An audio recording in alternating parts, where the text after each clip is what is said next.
Oh, you ain't know I had Section 8? You're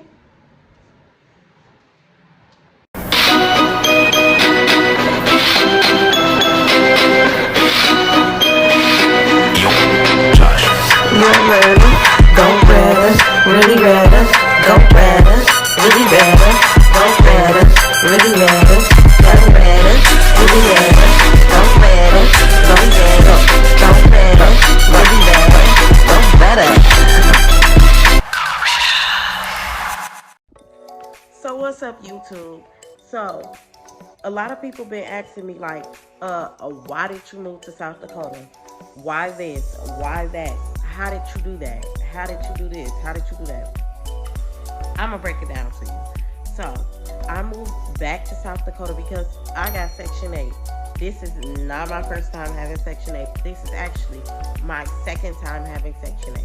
My first time I had Section 8, it was also in South Dakota.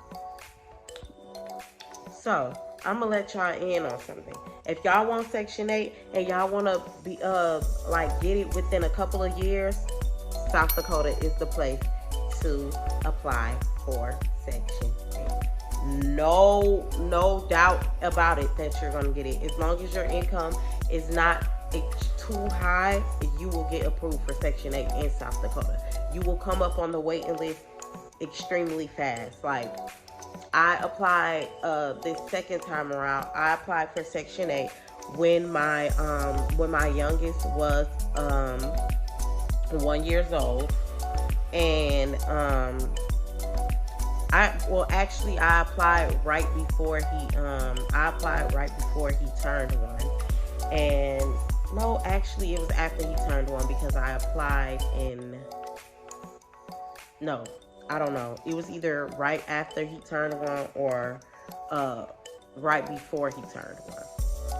But anywho, that's neither here nor here or there. But anyways, I applied around that time. That was back in 2020, at the end of 2019, beginning of 2020 or whatever. I'm pretty sure it was at the end of 2019 when I applied. But anyways, by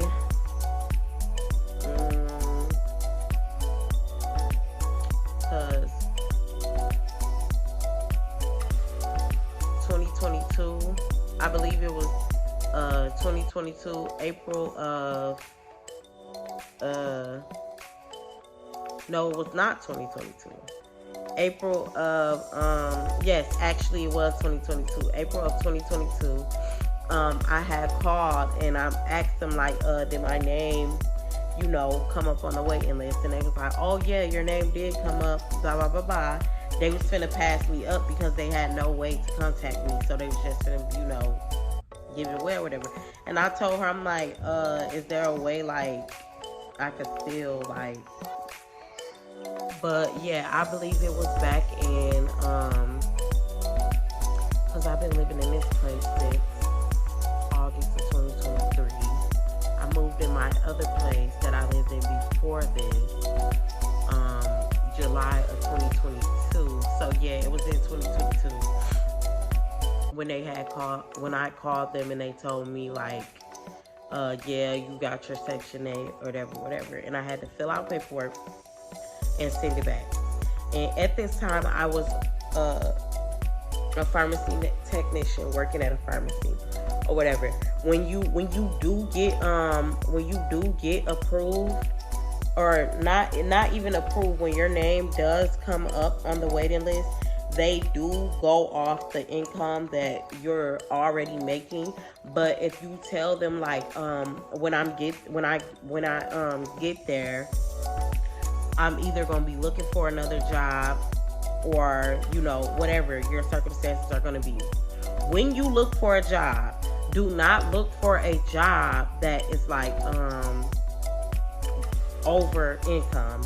When I mean over income is, okay, so if you looking for, if they say, okay, you'll qualify for a 2-bedroom, do not look for a job where you make 3 times the amount of a 2-bedroom. If you get what I'm saying, because then they'll be like, okay, well, you basically will have the income to pay your full amount. Let me say this: 30% of your income is what they calculate for you to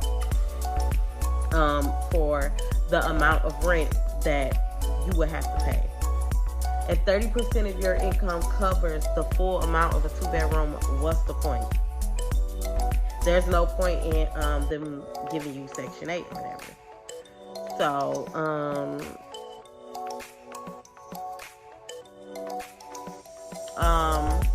yeah, so that's one thing to think about. I don't know if I worded that right or if y'all understood, but so basically, I applied for my Section 8 at the end of 2019. By 2022, my name came up on a waiting list. That is, I want to say it's 2 years because I know I applied almost, 2019 was ending when I applied. Or it was like around the summertime of 2019 when I didn't apply. I actually applied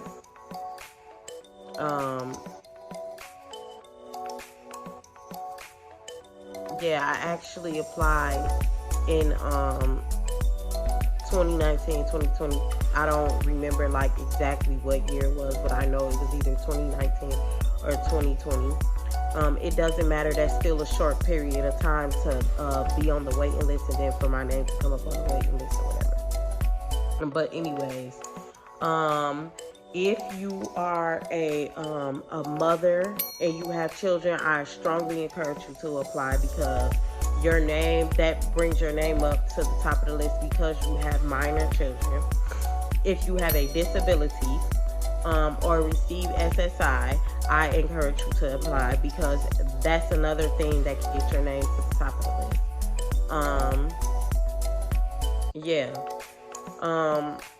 I want to do a tour and show y'all how my apartment looks.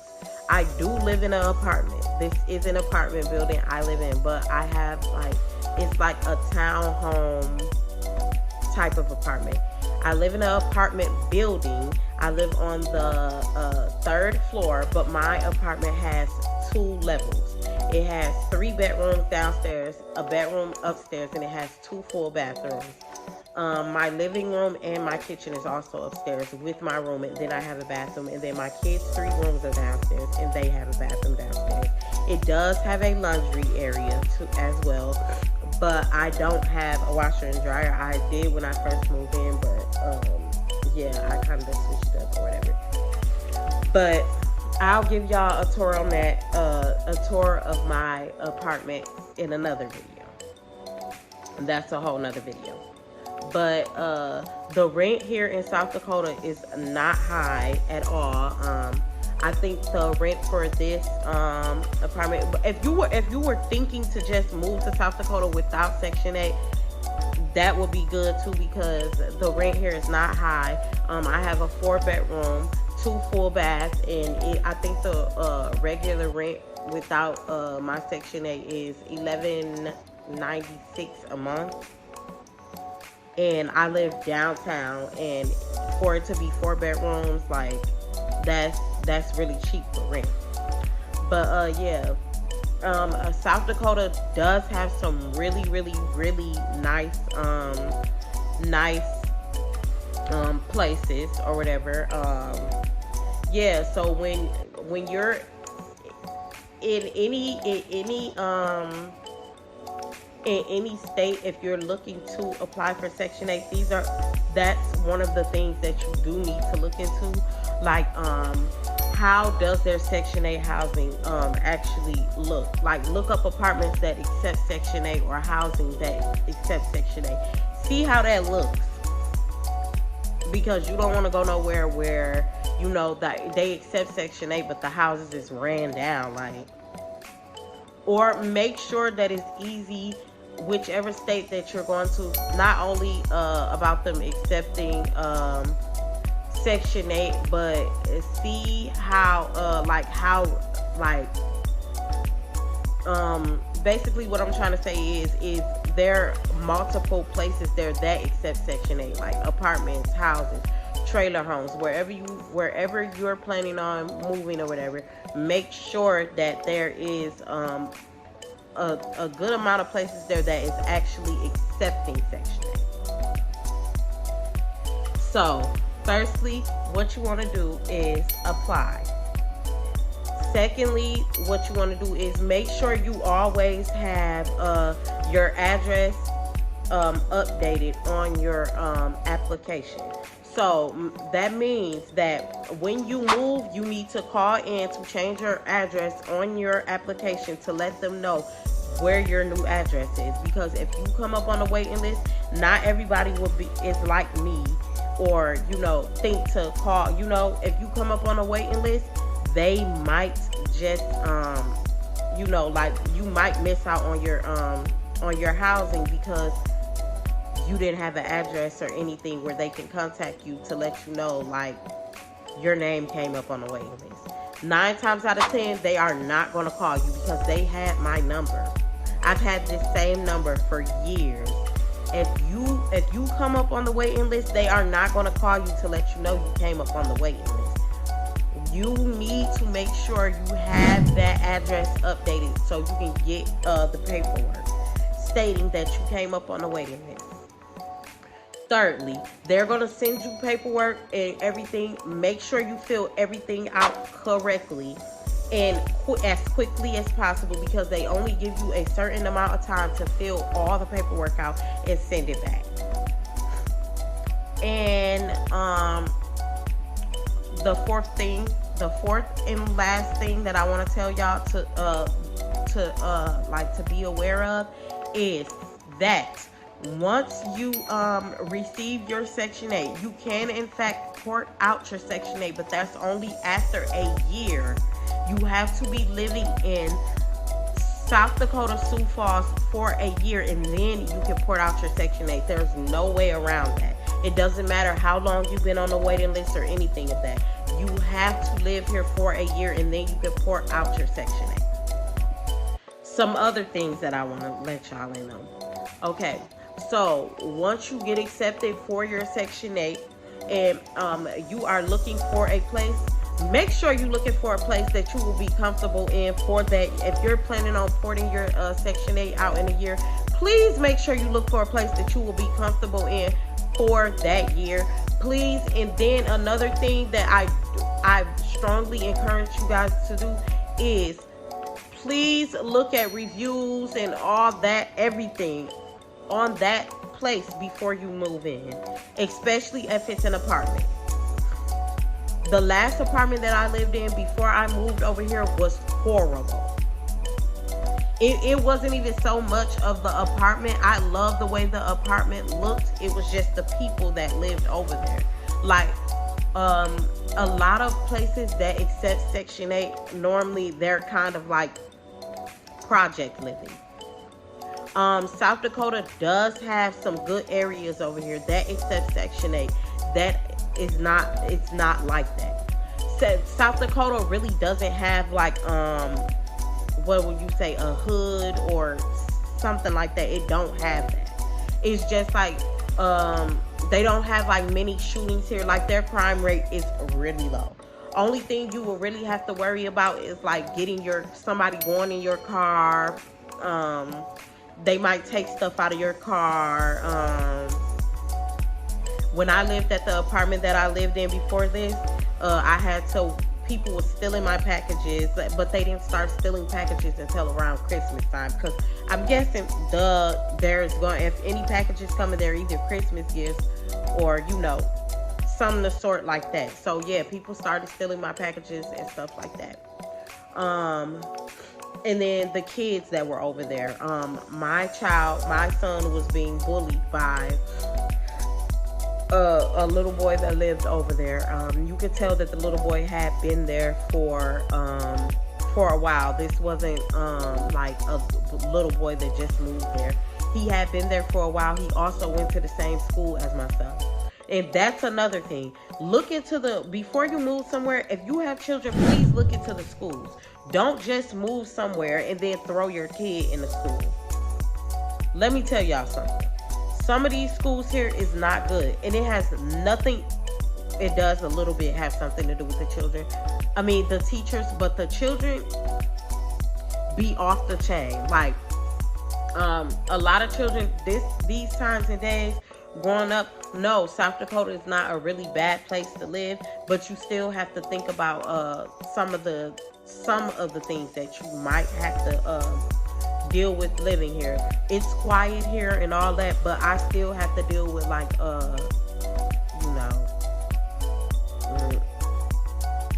you black, you know what I'm talking about.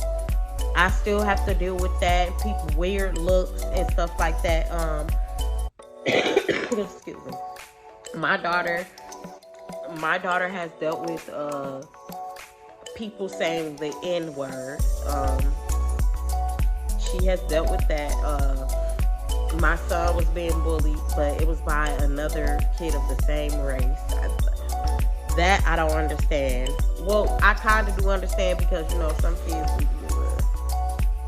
Yeah. But, yeah. That's the only thing that I feel like you would have to worry about, is make sure the schooling is good in the apartment complex. If you're going to move into an apartment, check that out. Look at the reviews, everything before you move in that apartment. Now, after you get the Section 8 and you move into your place, do not go and get a job that's above the income limits, because that makes no sense. What's the point of getting Section 8 or if you're just going to do that? You can do that without the Section 8, because at that point the Section 8 will be useless. Like, they'll give you a certain, like, if they okay, say for instance you get a job and it's above, you know, of course your rent is going to go up because you have a job. Your rent is going to increase. You're going to get a worker. Your worker is going to calculate your rent. If 30% of your income is, okay, say for instance, my regular rent for my apartment is $11.96. So if I go get a job and 30% of my income is $11.96, then what would be the point? Because they're gonna make me pay that $11.96. But here's another thing that I want y'all to think about when y'all looking for a place here. I mean, if this is the route that y'all want to go, because they do give out Section 8 quickly. If this is the route that y'all want to go with, like the Section 8, moving to South Dakota, look for an apartment where all the utilities is included. Yes, I have a 4-bedroom, beautiful 4-bedroom, 2-bath, but all my utilities are included. Yes.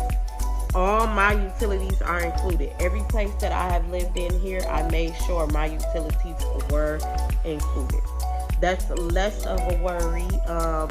You wouldn't have anything to worry about because all your utilities is included. Only thing you would have to do is make sure you pay your portion of the rent every month, and I love that. Yeah. Don't let nobody come there that's gonna mess up you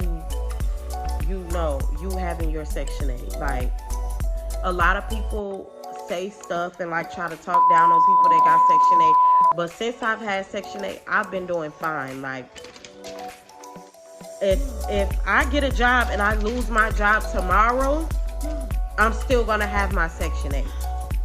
I'm still gonna always have my Section 8 to fall back on. So no matter how much my income fluctuates, I'll still have my Section 8. So I always know me and my kids are going to have somewhere to live. I don't let nobody make me feel bad for me having Section 8 because I don't.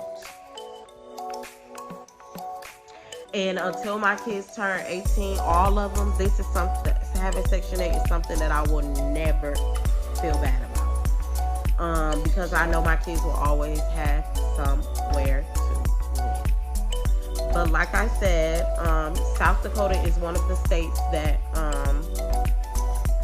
you will come up on the waiting list extremely fast. I give it within 2 to 3 years. You will come up on the waiting list. Just check it out. I mean, like, these times and days, everybody need, you know, like a little help. Having Section 8 is just that little extra help.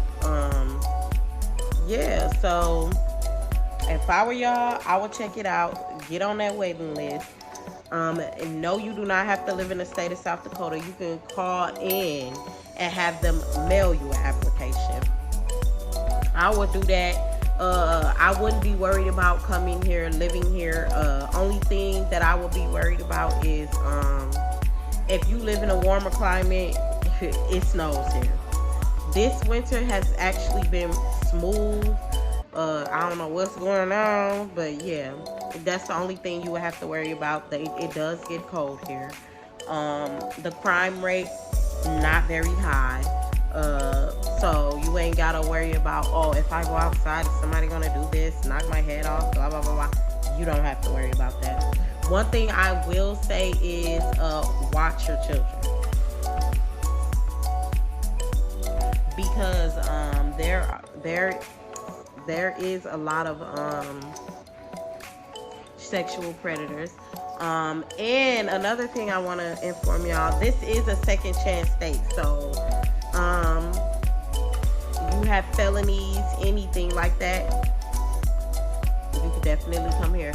I don't know about the felony part about being able to get on Section 8. I don't know about that, but yeah. And there's little secrets, like, to, Section 8. Like, once you get it, there's little things, but I ain't gonna say that on here. But anyways, this message wasn't approved by Really Retta. I encourage you to get y'all some Section 8. If you don't know, you about to find out. Be on the lookout for my next video so that y'all can see what I'm living like. I do have Section 8. I have 4 children. It's me and my 4 children, and we live in a 4-bedroom, 2 full bath apartment townhome, and we got real high ceilings. Like, you know, like lofts, how lofts have the real high ceilings, and then they have like that. So I'm gonna be giving y'all tour next. Be on the lookout for that. But yeah, if you knew better, you would do better. Talk to you later.